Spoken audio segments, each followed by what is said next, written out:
If MSN keeps opening every time you launch Google Chrome, don't worry. In this quick video, I'll show you exactly how to remove the MSN homepage from Chrome in less than a minute.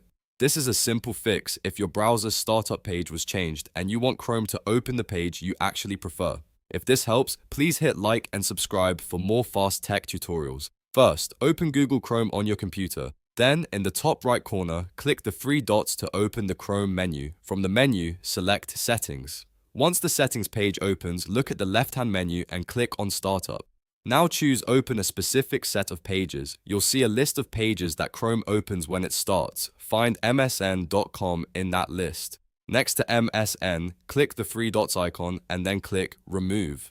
That's it. MSN is now removed from your Chrome startup pages. If you want, you can also add your own homepage or preferred websites here so Chrome opens exactly the way you want.